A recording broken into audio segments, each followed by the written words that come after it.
Welcome to learn digital media marketing. Myself Aamir Sher. आज इस video में हम लोग फेसबुक के जरिए रीटारगेटिंग की कैंपेन कैसे क्रिएट कर सकते हैं वो डिस्कस करेंगे। इससे पहले मैं एक वीडियो अपलोड कर चुका हूं जिसमें मैंने एक्सप्लेन किया था कि आप गूगल के जरिए रीटारगेटिंग की कैंपेन कैसे क्रिएट कर सकते हैं।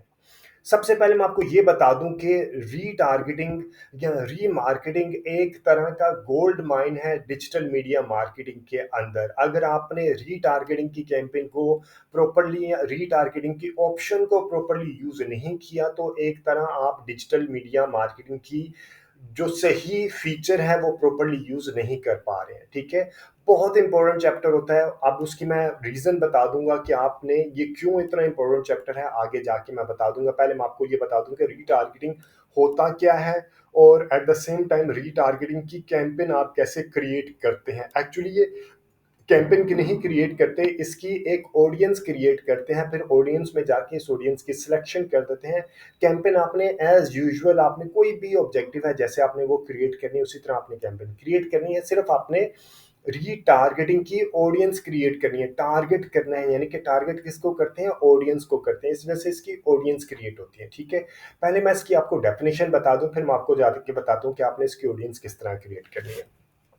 ये फेसबुक का चैप्टर है, गूगल का चैप्टर मैं पहले बयान कर चुका हूं और मेरे चैनल को सब्सक्राइब करके वो वीडियो वहां से रेफर कर सकते हैं। ठीक है, रीटारगेटिंग क्या होती है कि आपकी वेबसाइट के ऊपर कंज्यूमर आया है, कोई भी प्रोस्पेक्ट आया है, पोटेंशियल कस्टमर हम उसे कहते हैं, प्रोस्पेक्ट कहते हैं। ठीक है, अब वो किसी तरीके से भी आ सकता है। फॉर एग्जांपल वो आया आपके पास, आपने मेटा के ऊपर ऐड चलाई, गूगल के ऊपर, यूट्यूब के ऊपर, लिंक्डइन के ऊपर ऐड चलाई, या एसईओ के जरिए आपकी वेबसाइट के ऊपर आया। ठीक है, अब आपकी वेबसाइट पिक्सल के जरिए फेसबुक और इंस्टाग्राम के साथ लिंक होगी। ठीक है, आपकी वेबसाइट के ऊपर आप कोई भी प्रोस्पेक्ट या कंज्यूमर आया, उसने आपकी वेबसाइट के ऊपर जो प्रोडक्ट एंड सर्विसेज के उसके साथ इंटरेक्ट किया, उसको ब्राउज किया, उसकी प्राइस देखी, फीचर्स देखी, यानी कि उसने आपकी वेबसाइट के ऊपर टाइम गुजारा, उसने multiple web pages, multiple products आपकी रिव्यू की, रिव्यू करने के बाद उसने कुछ भी बाय नहीं किया और आपकी वेबसाइट से चला गया। ठीक है,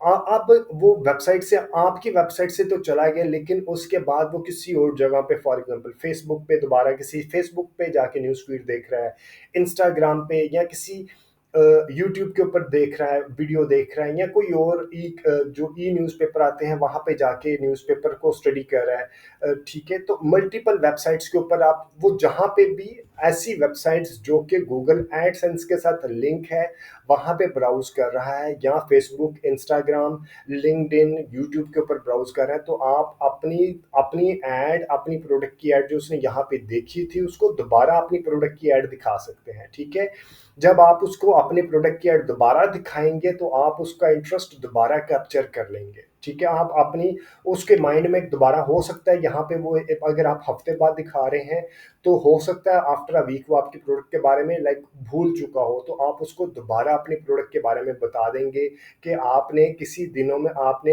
हफ्ता पहले मेरी प्रोडक्ट सर्विस को ब्राउज किया था, आपने वहां पे टाइम गुजारा था, तो आप देखें कि क्या अभी भी आप इंटरेस्टेड है इस प्रोडक्ट या सर्विस को बाय करने में। हो सकता है उसने जब वो आपकी प्रोडक्ट सर्विस देखी हो उस वक्त वीकेंड चल रहा हो, उसके बाद पैसे ना हो, तो आप रीटारगेटिंग को ये भी देख के चलाते हैं कि अगर आप सैलरी के स्टार्टिंग डेज में आप चलाएं। ठीक है, ताकि वो उस वक्त देख के आपकी प्रोडक्ट को बाय भी कर सके। और इसके अलावा अगर सीजनैलिटी इम्पैक्ट है तो सीजनैलिटी जैसे ही सीजन स्टार्ट हो तो उस वक्त आप उसको दिखाएं ताकि उसका बाइंग प्रोसेस भी कंप्लीट हो सके। ठीक है, और जब आप उसको अपनी प्रोडक्ट या सर्विस के दोबारा ऐड दिखाएंगे तो चांसेस ज़्यादा होंगे कि वो आपकी प्रोडक्ट को बाय करे, आपकी सर्विस को प्रोक्योर करे। ठीक है, हम रीटारगेटिंग को मैं क्यों इतना कह रहा हूँ कि क्यों इतना इम्पोर्टेंट है, उसकी भी मैं एक चीज़ बता देता हूँ कि हम मार्केटिंग मैं अगर ट्रेडिशनल मार्केटिंग करता हूँ तो ट्रेडिशनल मार्केटिंग में मेरे पास कोई ऐसा, फॉर एग्जांपल अगर मैं टीवी के ऊपर ऐड चलाता हूँ, न्यूज़पेपर पे ऐड लगाता हूँ या रेडियो पे ऐड चलाता हूँ, तो मेरे पास कोई ऐसा प्लेटफॉर्म नहीं है जो कि मुझे बताएगा कि जी इन लोगों ने आपकी ऐड देख के आपकी शॉप पे आए, आप यहाँ बुटीक के ऊपर आए, और इन लोगों ने जब आपके बुटीक के ऊपर आए उन्होंने बाय नहीं किया, वो दोबारा चले गए। अब इन्हीं लोगों को आपने सिर्फ अपनी ऐड दिखानी, इस तरह का कोई प्लेटफॉर्म नहीं है, ये प्लेटफॉर्म सिर्फ डिजिटल मीडिया ही करता है। हाँ, एक पॉसिबिलिटी है कि जब अब बुटीक के ऊपर आपके लोग आ रहे हैं, आप उनका अगर डेटा ले रहे हैं, फॉर एग्ज़ाम्पल उनका नाम, उनका ईमेल एड्रेस, उनका मोबाइल नंबर लेते हैं, तो वो डिटेल लेके आप गूगल के ऊपर या फ़ेसबुक के ऊपर अपलोड कर देते हैं अपने कस्टमर लिस्ट से रिलेटेड, तो वो भी उसके ज़रिए भी आप रीटारगेटिंग कर सकते हैं। ठीक है जी? अब इसका एक और रीज़न बता दूं कि हमें ये क्यों करना चाहिए। अगर आप सेल्स पर्सन हैं, ठीक है, आपके पास दो तरह के लोग हैं। एक वो बंदा है जो आपकी प्रोडक्ट सर्विस को जानता है लेकिन उसने बाय नहीं किया, और एक वो लोग हैं जो कि आपकी प्रोडक्ट सर्विस को जानते ही नहीं है। आपके लिए बेचना किसको आसान है? उस बंदे को बेचना आसान है जो कि आपकी प्रोडक्ट एंड सर्विस की फीचर्स जानता है, बाय सम उसके बारे में कुछ इंफॉर्मेशन रखता है, उसको डेफिनेटली बेचना आसान होगा as compare to the individual जो कि आपकी प्रोडक्ट एंड सर्विस के बारे में जानता ही नहीं है। उसको आप अपनी प्रोडक्ट एंड सर्विस की फीचर्स बताएंगे, प्राइस बताएंगे, उसके बेनिफिट्स बताएंगे, ठीक है, तो आपका टाइम यहाँ पे ज़्यादा लगेगा as compare to the person जो कि आपकी प्रोडक्ट एंड सर्विस के बारे में पहले से जानता है, प्रोवाइडेड दैट के वो कंज्यूमर आपकी प्रोडक्ट के सर्विस के बारे में डिससेटिस्फाइड ना हो, अदरवाइज फिर इसको बेचना ज़्यादा मुश्किल होगा। ठीक है जी? इसी वजह से हम कहते हैं कि रीटारगेटिंग करना ज़रूरी है, बल्कि बहुत इम्पोर्टेंट है, क्योंकि ये वो लोग होते हैं जो कि यहाँ पे जब आपकी वेबसाइट के ऊपर आते हैं तो बाय सम हो आपके प्रोडक्ट एंड सर्विस के बारे में इंफॉर्मेशन ले चुके होते हैं। ठीक है, इसको हम फनल में कहते हैं, ये वाला हिस्सा है, इसे बॉटम ऑफ फनल कहते हैं या मिडल ऑफ फनल कहते हैं। आप हम कैंपेन मार्केटिंग, डिजिटल मार्केटिंग के प्रोफेशनल क्या करते हैं, हम मल्टीपल कैंपेन्स चलाते हैं।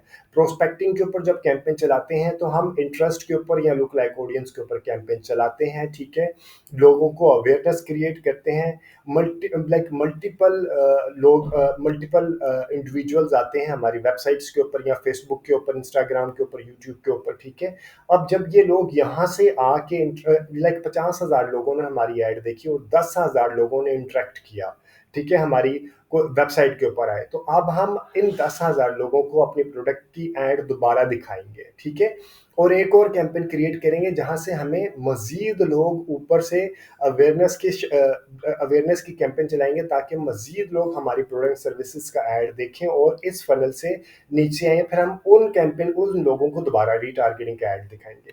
तो ये मल्टीपल कैंपेन्स चल रही होती हैं, प्रोस्पेक्टिंग की भी मल्टीपल कैंपेन्स चल रही होती हैं, एक से दो चला रहे होते हैं, depend upon your marketing budget, depend upon your requirement, आपको सेल्स की कितनी रिक्वायरमेंट है। इसी तरह आप रीटारगेटिंग की भी मल्टीपल ऑडियंस क्रिएट करके उनको अपनी कैंपेन दिखा रहे होते हैं। ठीक है, अपनी प्रोडक्ट एंड सर्विस दिखा रहे होते हैं। अब मैं आपको जाके अपने डैशबोर्ड में दिखाता हूँ कि आपने रीटारगेटिंग की कैंपेन क्रिएट कैसे करनी है। ठीक है, रीटारगेटिंग की ऑडियंस क्रिएट कैसे करनी है। आपने क्या करना है, अपने डैशबोर्ड पे जाना है।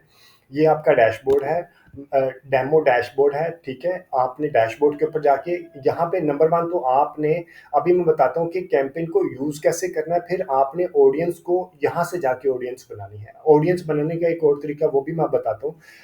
ये कैंपेन आपने जस्ट लाइक कोई भी कैंपेन है उसी तरह आपने क्रिएट करनी है। फॉर एग्जांपल मैं अवेयरनेस की कैंपेन क्रिएट कर रहा हूँ। ठीक है, अवेयरनेस की खैर ये नहीं होगी, ये सेल्स के ऊपर ही होगी, क्योंकि अवेयरनेस के लिए तो प्रोस्पेक्टिंग चल रही होती है। ठीक है, मैं कैंसिल ही कर देता हूँ, मैं आपको दोबारा एक कैंपेन क्रिएट करता हूँ। फॉर एग्जांपल मैं सेल्स के ऊपर जाता हूँ, लेकिन सेल्स के ऊपर मुझसे वो लीड के ऊपर जाता हूँ, और मैं मैनुअल लीड कैंपेन के ऊपर जाके इसको क्लिक करूंगा। ठीक है, अब आपने क्या करना, ऑडियंस कहाँ से लेके आनी है, एडवांटेज कैंपेन बजट क्या होता है, कैसे यूज़ करते हैं, ये मेरी वीडियोस में मल्टीपल टाइम मैं बता चुका हूँ। मेरी वीडियोस को रेफर कीजिएगा ताकि आपको पता चले कि एडवांटेज कैंपेन बजट कैसे यूज़ करना है और आपने एड सेट लेवल पे बजट को कैसे यूज़ करना है। ठीक है, इसके लिए आपने क्या करना है, ये पहला होता है ऑब्जेक्टिव, दूसरा होता है ऑडियंस, तीसरा होता है ऐड। ठीक है, अब ऑडियंस के ऊपर आ गए। ऑडियंस के ऊपर आने के बाद आपने यहाँ पे ऑडियंस की भी सिलेक्शन कर सकते हैं और आप यहाँ से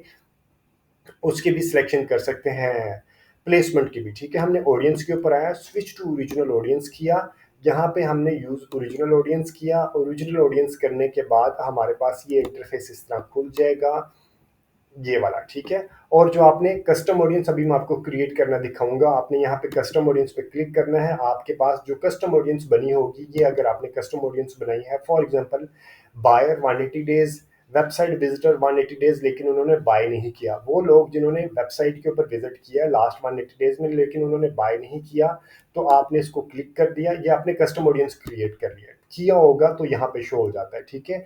और अब आपने नीचे आके इसको अनचेक कर देना है। नीचे आके आप सिर्फ सिटीज, जेंडर और एज को मजीद डिफाइन कर सकते हैं। डिटेल्ड टारगेटिंग नहीं करनी चाहिए, उसकी रीज़न भी मैं बता देता हूँ क्यों नहीं करनी चाहिए। क्योंकि जब आपने ऑडियंस खुद बता दी कि जी ये वो लोग हैं जिनको मेरी ऐड दिखाओ, तो ये वो लोगों के लाइक यहाँ पे जो इंडिविजुअल है उसके साथ ही उसका इंटरेस्ट, बिहेवियर, सब चीज़ें तो उसके साथ ही होती है ना, वो डिफाइन करती हैं सारी चीज़ों को, ठीक है।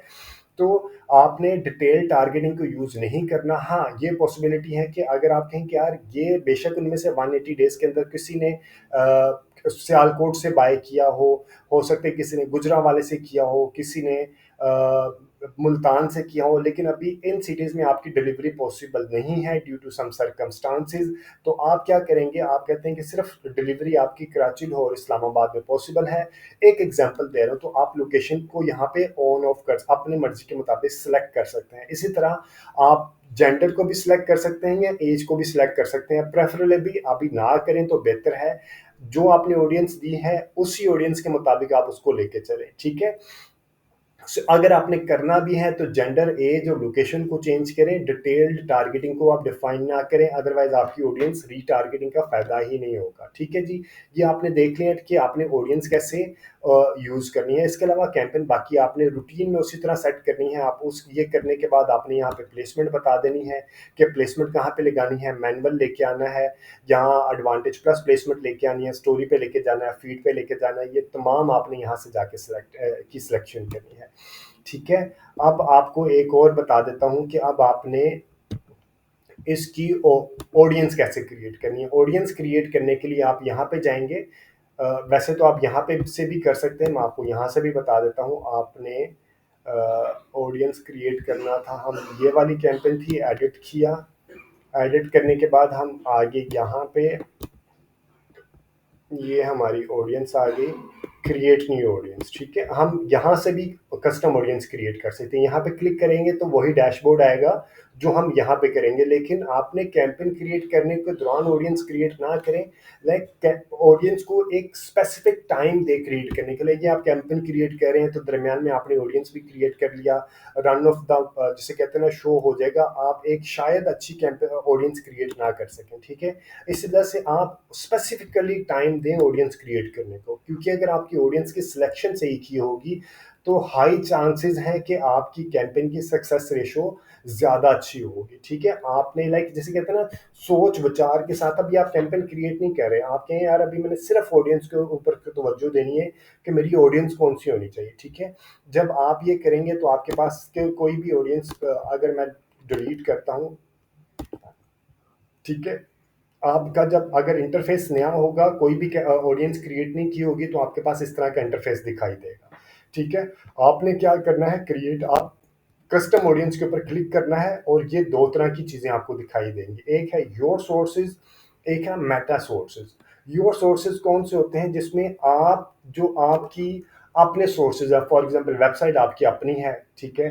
कस्टमर लिस्ट, ऐसे कस्टमर आपके लाइक आपके पास कस्टमर का डेटा भी हो सकता है जिसमें उनका नाम, उनका सिटी, उनका ईमेल एड्रेस, इस तरह की जो डिटेल्स हैं वो अगर आपके पास अवेलेबल है तो उसकी बेस पे भी आप लाइक रीटारगेटिंग कर सकते हैं। आप उन लोगों को जो कि आपकी कस्टमर लिस्ट अवेलेबल हैं, आप फेसबुक के ऊपर अपलोड करके उनको रीटारगेट कर सकते हैं, या इन कस्टमर्स की बेसिस पे आप लुक लाइक ऑडियंस भी क्रिएट कर सकते हैं। इसी तरह ऐप एक्टिविटी है आपकी मोबाइल ऐप से रिलेटेड, ठीक है, ऑफलाइन या कैटलॉग आ जाता है। ये वो लोग हैं जो कि आपका अपना डेटा है, कस्टमर आपके अपने होते हैं, ऐप के ऊपर आपकी अपनी ऐप होती है, उसके ऊपर आपका अपना डेटा आ रहा होता है, ठीक है। और ये सोर्स आपका 180 डेज तक की इंफॉर्मेशन को स्टोर कर सकता है। मेटा सोर्सेज में हमारे पास आ जाता है वीडियो। फेसबुक के ऊपर अगर कोई कस्टमर आपकी वीडियो देखता है, कोई प्रोस्पेक्ट आपकी वीडियो देखता है, Instagram account, lead form, Facebook page, ठीक है, तो ये मेटा के सोर्सेज आ जाते हैं। अब मैं वन बाय वन इनको एक्सप्लेन करता हूँ। वेबसाइट के ऊपर आपने क्लिक किया, नंबर 1 तो वेबसाइट आपके फेसबुक पेज के साथ लिंक होनी चाहिए through pixel. Pixel Facebook page एक पिक्सल देता है, वो पिक्सल आपने अपनी वेबसाइट के ऊपर डालना है। अब वर्डप्रेस के ऊपर शॉपिफाई वूकॉमर्स से रिलेटेड आपने पिक्सल को कैसे सेट करना है, इससे रिलेटेड डिटेल्ड वीडियोस मेरे चैनल पे अवेलेबल है। आप मेरे चैनल को सब्सक्राइब करके वो वीडियोस को रेफर कर सकते हैं। वो कुछ पुरानी वीडियोस होंगी लेकिन प्रोसेस अभी तक सेम है, कोई ऐसा प्रोसेस में कोई मेजर चेंज नहीं आया, ठीक है।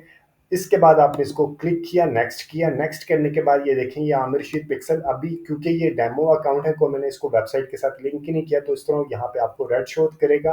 अगर आपका वेबसाइट के साथ पिक्सल लिंक है तो ये यहाँ पे ग्रीन शो करेगा, ठीक है। अब आपके पास चीज़ें आ जाती हैं ऑल वेबसाइट विजिटर। आप यहाँ पे क्लिक करेंगे और इसका मतलब क्या है, all website visitor audience retention 30 days, ये आप 180 डेज तक रह सकते हैं। ये 181 डेज किया तो उसको मुझे कैंसिल कर दिया। Value must be less than 180 days, ठीक है, 180 डेज। अब इसका मतलब क्या है, इसका मतलब है मुझे ऑडियंस बना के दो उन तमाम लोगों की जो मेरी वेबसाइट के ऊपर लास्ट 180 डेज में आए। आप यहाँ पे इसका नाम दे देंगे वेब विजिटर्स, ठीक है, 180 डेज, और यहाँ पे इसको क्रिएट ऑडियंस कर देंगे, ठीक है। जब ये ऑडियंस क्रिएट कर देंगे तो अभी मैंने आपको बताया ना कि ऑडियंस कहाँ पे शो होगी, कस्टम ऑडियंस में जाके, ऑडियंस के टैब के अंदर कस्टम ऑडियंस में जाके ऑडियंस शो होगी, ठीक है। लेकिन इसको ये ज़हन में रखना है कि इस ऑडियंस को आपने यूज़ कहाँ पे करना है। अब आपकी अपनी मार्केटिंग स्ट्रेटजी होगी कि इनको आपने तमाम वेबसाइट विजिटर्स को आपने दोबारा अपनी ऐड दिखाना है, या आपने एक और चीज़ कर सकते हैं कि नहीं, मैंने वेबसाइट विजिटर जो 180 डेज में आए उनमें से उन लोगों को मैं माइनस कर दूंगा जिन्होंने बाय कर लिया। वो जिन्होंने बाय किया उनको तो अपनी ऐड दोबारा दिखाने की ज़रूरत नहीं है ना। अब उसको एक्सक्लूड किया। एक्सक्लूड करने के लिए क्या करते हैं हम, यहाँ पे ऑल वेबसाइट विजिटर्स की जगह पे डाल देते हैं people who visited specific web pages. और जो आपका वेबसाइट, जब आपने कोई, अगर आपका ई कॉमर्स का प्लेटफॉर्म है, कोई कंज्यूमर आपकी प्रोडक्ट को बाय कर लेता है तो कौन सा पेज सामने आता है, चेकआउट का थैंक यू पेज, ठीक है। तो आपने ये करना है, थैंक यू पेज को का एंड वाला ऐसा कंटेन्स करके थैंक यू के आपने डाल देना है, लिख देना है यूआरएल कंटेन्स थैंक यू, ठीक है। अगर आपने पूरा डालना है, पूरा लिंक डालना है, यूआरएल डालना है तो आप इक्वल्स कर देंगे, ठीक है। तो यहाँ पे आपने पूरा यूआरएल डाल देना है, ठीक है। और अगर आपने सिर्फ लास्ट वर्ड्स लिखने हैं तो आपने कंटेन्स थैंक यू कर देना है, ठीक है। उसके बाद आपने यहाँ पे क्रिएट ऑडियंस कर देनी है। तो इसका मतलब क्या होगा, वो लोग जो बेशक इसको 180 डेज कर दें या 30 डेज बायर 30 डेज का कर दें, वो लोग जो 180 डेज में आपकी वेबसाइट के ऊपर आए और उन्होंने लास्ट 30 डेज में आपकी वेबसाइट से को बाय किया, तो उनको जो लास्ट 30 डेज में, दोबारा इसको रिपीट करता हूँ, वो लोग जो 180 डेज में आपकी वेबसाइट के ऊपर आए, उन लोगों में से 30 डेज के अंदर जिन्होंने बाय किया वो लोगों को माइनस कर दो और अब मेरी एक ऑडियंस क्रिएट कर दो, ठीक है। बाकी लोगों की एक ऑडियंस क्रिएट कर दो, यानी कि बायर आप यहाँ से डिलीट कर लिया, 30 डेज के बायर के डिलीट कर दिया। आप चाहें तो 180 डेज के भी बायर डिलीट कर सकते हैं कि कोई भी बायर दोबारा नजर ही ना आए, ठीक है। मैं 30 डेज के डिलीट कर रहा हूँ, रीजन बीइंग कि यार हो सकता है महीने लाइक वो कस्टमर जिसने महीने पहले बाय किया था वो प्रोडक्ट को दोबारा बाय कर ले। लेकिन ये डिपेंड करता है कि आपकी प्रोडक्ट की नेचर क्या है। अगर किसी ने एसी बाय किया है तो वो महीने बाद तो एसी बाय नहीं करेगा ना। हो सकता है अगर आपने शूज की या कोई या गारमेंट्स की ऐड है तो वो महीने बाद दोबारा बाय कर ले, क्योंकि महीने बाद उसकी सैलरी दोबारा आ गई है, उसको दोबारा मूड में है कि यार अब मैं दोबारा ये आइटम बाय कर लेता हूँ। या बच्चों के टॉयज हैं तो वो दोबारा बाय कर ले। अगर प्राइस कम है तो वो आप उसको महीने बाद या 15 या 25-30 दिन या 40 दिनों बाद उसको दोबारा ऐड दिखा सकते हैं, ठीक है। अगर आपकी प्राइस हाई है, फॉर एग्जांपल एसी है, फ्रिज है, या कुछ इस तरह की आइटम आप बेच रहे हैं जिसकी प्राइस हाई है, यानी कि जिसको बहुत ज़्यादा रूटीन में लोग बाय नहीं करते हैं, तो उसको आप बेशक टोटल माइनस कर दें, ठीक है। तो ये वो लोग हो जाएंगे जिन्होंने 180 डेज में आपकी वेबसाइट के ऊपर आए और आपसे प्रोडक्ट बाय की। वो लोग माइनस करने के बाद जो ऑडियंस बनेगी वो ऑडियंस एक बन जाएगी, ठीक है। ये थोड़ी सी वेरिएशन क्रिएट करनी पड़ती है, ये खुद सोच के आपको, ये एक ऑप्शन होगी। इसके अलावा आप कहते हैं कि मुझे उन लोगों की ऑडियंस क्रिएट करनी है जो कि मेरी वेबसाइट के ऊपर आए और उन्होंने बाय किया, ठीक है। लास्ट 180 डेज में जिन्होंने आपकी वेबसाइट के ऊपर आके बाय किया, सिर्फ आप उन्हें की बायर, इसको हम लिख देंगे बायर, ठीक है, वो बायर 180 डेज। अब इसका फायदा हमें क्या होगा, आप बायर 180 डेज लिख के वो लोग जो who visited specific web pages, यहाँ पे आप कंटेन्स थैंक यू डाल देंगे, थैंक यू, ठीक है जी, और इसकी आप ऑडियंस क्रिएट कर लेंगे। अब ये वो लोग होंगे जिन्होंने जो आपकी वेबसाइट के ऊपर आए हैं और लास्ट 180 डेज में इन्होंने बाय किया। अब इन लोगों को आप अपने क्रॉस सेल कर सकते हैं या अपसेल कर सकते हैं। क्रॉस सेल क्या होता है, अगर उसने उसने यहाँ पे आपने कोई स्पेसिफिक पेजेस डाल के यानी कि आपने यहाँ पे कर सकते हैं, एक और ऑप्शन क्रिएट कर सकते हैं। यहाँ पे मैं इसको डाल देता हूँ, कोई एक प्रोडक्ट का पेज है, यानी कि पेज ए, ठीक है, पेज ए डाल दिया मैंने .com, पेज ए का मैंने लिंक डाल दिया और नीचे मैंने एक्सक्लूड कर दिया, ठीक है, ये इसको कर दिया मैंने इक्वल्स, और यहाँ नीचे मैंने लिख दिया एक्सक्लूड बायर, ठीक है, यहाँ पे मैंने कर दिया इसको विजिटेड को, और यहाँ पे मैंने लिख दिया थैंक यू। अब इसका मतलब क्या है, इसका मतलब है कि वो लोग जो कि आपके फॉर एग्जांपल ये पेज ए यानी कि जेंट्स कैटेगरी के ऊपर 180 डेज में आए और उन्होंने बाय किया। अब आप जेंट्स कैटेगरी के बायर आपने निकाल लिए, ठीक है, इसी तरह वुमेन कैटेगरी का पेज आप डालेंगे कि वुमेन कैटेगरी के ऊपर आए और उन्होंने बाय कर लिया, ठीक है, तो ये ऑडियंस भी एक क्रिएट करेंगे, वुमन ऑडियंस विजिट, लाइक आपने ऑडियंस को भी स्पेसिफाई कर सकते हैं। एक था कि तमाम वेबसाइट की ऑडियंस को आपने देखा, दूसरा है कि नहीं मुझे सिर्फ जेंट्स जिन्होंने ऑडियंस जेंट्स पेज के ऊपर आए और जेंट्स पेज में से बाय किया उन्होंने उनको निकाल दें, ठीक है, किड्स गारमेंट्स के ऊपर आए और उन्होंने बाय किया वो निकाल दें। तो ये यहाँ पे आप अगर यहाँ रखेंगे ना, वो लोग जो इस पेज के ऊपर आए और इस पेज के ऊपर आने के बाद उन्होंने बाय किया, तो ये आपकी ऑडियंस क्रिएट हो जाएगी, ठीक है। फिर इस ऑडियंस की बेसिस पे आप रीटारगेट कर सकते हैं इनको, ठीक है जी। अब एक ये मैंने डिफाइन कर दिया, एक और आपको डिफाइन कर देता हूँ जो अभी मैंने बताया था आपको, थैंक यू पेज, ठीक है। अब आपने सिर्फ बायर को बायर बना लिए 180 डेज के, वो लोग जो कि आपकी वेबसाइट के ऊपर आए और किसी भी वेबसाइट कोई भी वेबसाइट के ऊपर आए और उन्होंने यहाँ पे हमने रखा था बायर, सॉरी ये मैंने रख दिया, ठीक है जी। 180 डेज में आपकी वेबसाइट के ऊपर आए और उन्होंने बाय किया, ठीक है, बाय किया, तो ये आप अपने बायर बना के इसको आप क्रॉस सेल या अपसेल कर सकते हैं, यानी कि आप अपने कोई और प्रोडक्ट का ऐड भी इनको दिखा सकते हैं, ठीक है, एक ही ऑप्शन हो गई। और दूसरा, इन बायर की बेस पे आप लुक लाइक ऑडियंस भी क्रिएट कर सकते हैं। लुक लाइक ऑडियंस ज़्यादा अच्छी बनती है आपकी बायर की बेसिस पे, वो लोग जिन्होंने बाय कर लिया, अब उनकी बेस पे आप लुक लाइक ऑडियंस क्रिएट करते हैं। लुक लाइक ऑडियंस कैसे क्रिएट करते हैं उससे रिलेटेड वीडियोस मेरे पहले अवेलेबल है, आप वो वीडियो को रेफर कर सकते हैं। लुक लाइक ऑडियंस क्या होती है कि आप फेसबुक से कहते हैं कि ये वो लोग हैं जिन्होंने बाय कर लिया है, अब इसी तरह के फीचर्स वाले लोगों का एक डेटा मुझे बना के दे दो, अब मैं अपनी ऐड उनको दिखाऊंगा। लेकिन वो रीटारगेटिंग नहीं होती, वो क्या होती है, प्रोस्पेक्टिंग होती है, ठीक है।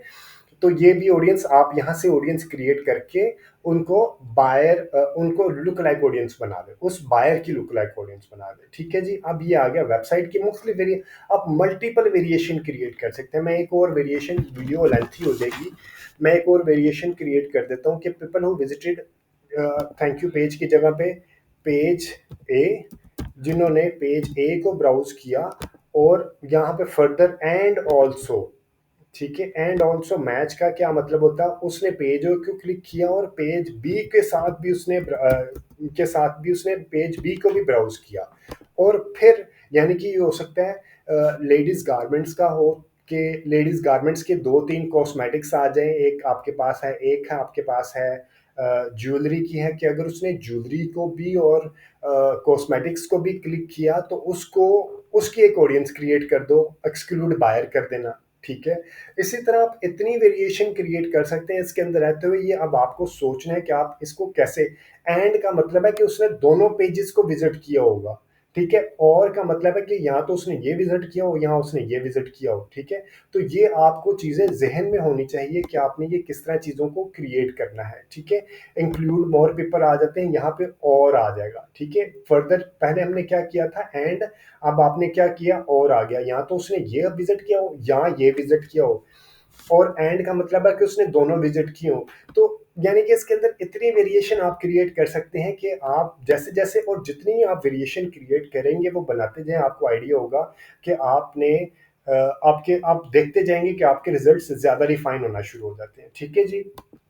ये वेबसाइट के ऊपर हो गया। इसके बाद आपके पास आ जाते हैं कस्टमर लिस्ट। कस्टमर लिस्ट में क्या है कि आपने अपना कस्टमर का डेटा यहाँ पे अपलोड कर देना। वो कैसे करना है, फॉर एग्जांपल आपने ये आपका डैशबोर्ड, क्योंकि डेमो अकाउंट है मैं हमेशा ये डिलीट भी कर देता हूँ। ऐड टू बिजनेस किया, इसको मैंने क्लिक किया और ऐड नेक्स्ट कर दिया, ठीक है, ऐड टू बिजनेस कर दिया। अब आपने अपने जो कस्टमर्स की लिस्ट होगी, can not be added because manager नहीं है जी, चले। अब आपने, क्योंकि ये उसके साथ लिंक नहीं है प्रॉपरली इसकी सारी, तो आपने अपने डेटे को यहाँ पे अपलोड कर देना है, ठीक है।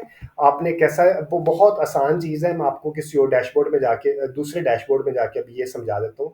ये मेरा पर्सनल वाला डैशबोर्ड है, तो मैं अभी आपको जो बिजनेस मैनेजर है वहाँ पे जाके ये समझा देता हूँ, ठीक है। उसके पहले पहले मैं आपको मेटा का बता देता हूँ। मेटा के ऊपर आता है, फेसबुक के ऊपर या इंस्टाग्राम के ऊपर आपने को वीडियो अपलोड की। वीडियो अपलोड करने के बाद आप, जो कंज्यूमर है उसने आपकी वीडियो के साथ, people who have viewed at least 3 seconds of your video, people who have viewed at least 10 seconds of your video, या 15 सेकंड देखी हो, या 25% आपकी वीडियो देखी हो, या 95% वीडियो देखी हो, ये आपके ऊपर डिपेंड करता है आपने कौन से वाला लेना है। मैं कहता हूँ अगर किसी ने मेरी 10 सेकंड की वीडियो देखी है, ठीक है, और उसको 365 डेज तक उसने मेरी, कोई भी ऐसे लोग जिन्होंने मेरी 365 डेज में मैंने मुख्तलिफ वीडियोस अपलोड की होंगी और उन्होंने मेरी 10 सेकंड तक की वीडियोस देखी हो, तो उसकी एक वीडियो ऑडियंस क्रिएट कर दो, ठीक है, वीडियो व्यूज आ गया, ठीक है।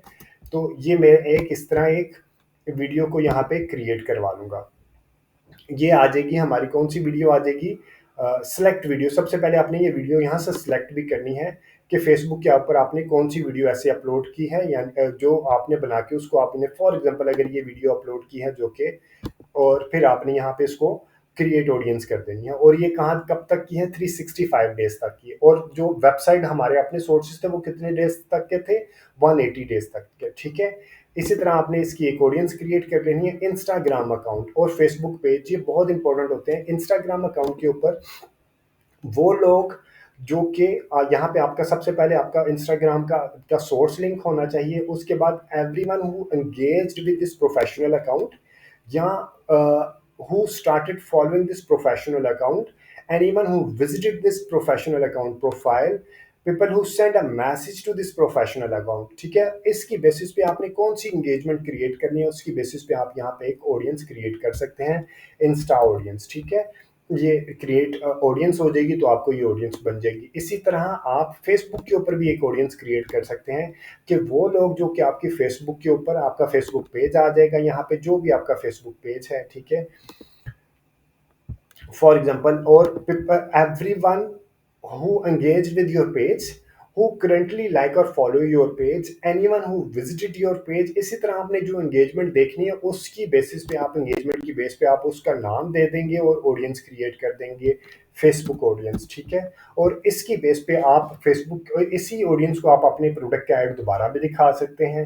इसी ऑडियंस की बेसिस पे आप एक लुक लाइक ऑडियंस भी बना सकते हैं, ठीक है। इसी तरह आप मल्टीपल ऑडियंसेस क्रिएट करके और उनको आप अपने, जो कहते हैं, रीटारगेटिंग की कैंपेन कर सकते हैं। बहुत इंपॉर्टेंट होती है। मैं आपको पहले भी मैं कुछ वीडियोस बना चुका हूँ जिसमें मैंने ऑडियंस को डिफाइन किया था।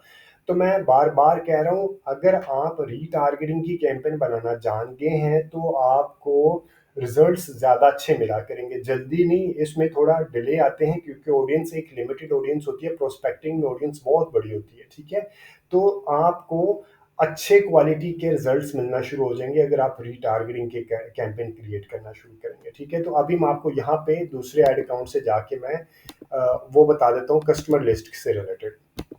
कस्टमर लिस्ट इस तरह का आपके पास इंटरफेस खुलेगा। आपने फाइल के टेम्पलेट को यहाँ से डाउनलोड कर लेना है, ठीक है। फाइल टेम्पलेट डाउनलोड हो गया, आपने यहाँ पे जाके देखना है कि किस किस तरह की इंफॉर्मेशन उसको रिक्वायर्ड होगी, ये आपके सामने खुल जाएगा, ठीक है। आपको क्या करना है, आपने वहाँ पे email address, phone number, maiden name, full name, like first name, last name, zip code, city, street, country, date of birth, gender, इसी तरह जो इन्फॉर्मेशन आपके पास है वो इस फॉर्मेट में आपने डाल के CSV फाइल बनानी है। ये CSV फाइल बना के, CSV फाइल कैसे बनाते हैं, आप उसको फाइल जब बनाएंगे उसको आप सेव एज करेंगे, ठीक है। और सेव एज करने के बाद आप उसको बता देंगे कि ये मुझे CSV फाइल के तौर पे लेके आना है, ठीक है। अभी के तो मैं आपको ये देखें, CSV नीचे फॉर्मेट होगा CSV फाइल, .csv फाइल के फॉर्मेट में आपने उसको सेव एज करना है, ठीक है। तो आपका ये CSV फाइल के तौर पे सेव हो जाएगी, आपके सिस्टम में आ जाएगी। और फिर आपने उसको क्या करना है, यहाँ पे आपने नेक्स्ट करना है। नेक्स्ट करने के बाद अपलोड अ लिस्ट करना है। आपने जो अपलोड करनी होगी वो आपके पास यहाँ पे आ जाएगी, आपने जहाँ पे भी रखी होगी। फॉर एग्जांपल मेरी ये फाइल यहाँ पे रखी है, ठीक है। अब आपने इसका यहाँ पे नाम देने के बाद आपने इसको नेक्स्ट करना है। नेक्स्ट करने के बाद ये बताएगा कि कितने इंफॉर्मेशन आपकी फॉर्मेट के मुताबिक है, ये इंफॉर्मेशन आपके फॉर्मेट के मुताबिक है। आप इसे इंपोर्ट एंड क्रिएट करेंगे तो ये आपका डेटा सेट क्रिएट होना शुरू हो जाएगा, ठीक है। डेटा सेट क्रिएट होगा तो अब आपकी ये एक ऑडियंस क्रिएट होगी है। इस ऑडियंस के ऊपर यहाँ तो ऑप्शन है, इसी ऑडियंस को आप अपने एक ऐड दिखा दें, ठीक है। यहाँ एक है, आप इस तरह की ऑडियंस की, ये जो ऑडियंस अपलोड की है इस तरह की ऑडियंस की, फीचर वाली ऑडियंस की लुक लाइक ऑडियंस बना लें, ठीक है। तो ये दोनों ऑप्शन आपके पास अवेलेबल है। ये भी एक बड़ी सॉलिड होती है कैंपेन, इसकी बेसिस पे भी आपको काफ़ी सॉलिड रिजल्ट्स मिलते हैं, ठीक है जी। उम्मीद है ये कंटेंट आपको वैल्यू एडिशन देगा, आपको फेसबुक मार्केटिंग का एक्सपर्ट बनने के लिए, क्योंकि फेसबुक मार्केटिंग सीखना कोई ऐसा मुश्किल काम नहीं है। डैशबोर्ड सीखने में कितना टाइम लग जाता है आपको, डैशबोर्ड सीखने में कोई अगर किसी ने लाइक बैचलर किया है मार्केटिंग में, बैचलर किया है, BBA किया है, तो उसको हार्डली 1 महीने के अंदर फेसबुक, इंस्टाग्राम और यूट्यूब, गूगल का वो एक जिसे कहते हैं ना एक अच्छे अंदाज में इंटरफेस चलाना सीख जाता है। लेकिन इंटरफेस चलाने से ज़्यादा, जैसे आप इंटरफेस चलाना सीख जाएं तो उसके बाद एक्सपर्ट लेवल पे आने के लिए उसको आपने देखना है कि आप फनल की बेस पे स्ट्रेटजी कैसे बनाते हैं। तो ये जब आप ऑडियंस क्रिएट करते हैं तो इसका मतलब होता है आपने एक तरह की फनल बना रहे हैं, ठीक है। पहला आपने प्रोस्पेक्टिंग की ऐड कैसे बनाना वो आपने सीख लिया। जब आपने ये सीख लेते हैं कि अच्छा मैंने अब रीटारगेटिंग के ऊपर फनल कैसे क्रिएट करना है, फनल के ऊपर भी एक डिटेल्ड वीडियो मेरे अवेलेबल है। बाय समो इसकी और उसकी आपस में ओवरलैपिंग होगी, लेकिन आपको सही समझ आ जाएगी कि आपने ये कैंपेन कब क्रिएट करनी है, ये वाली कैंपेन कितनी क्रिएट करनी है।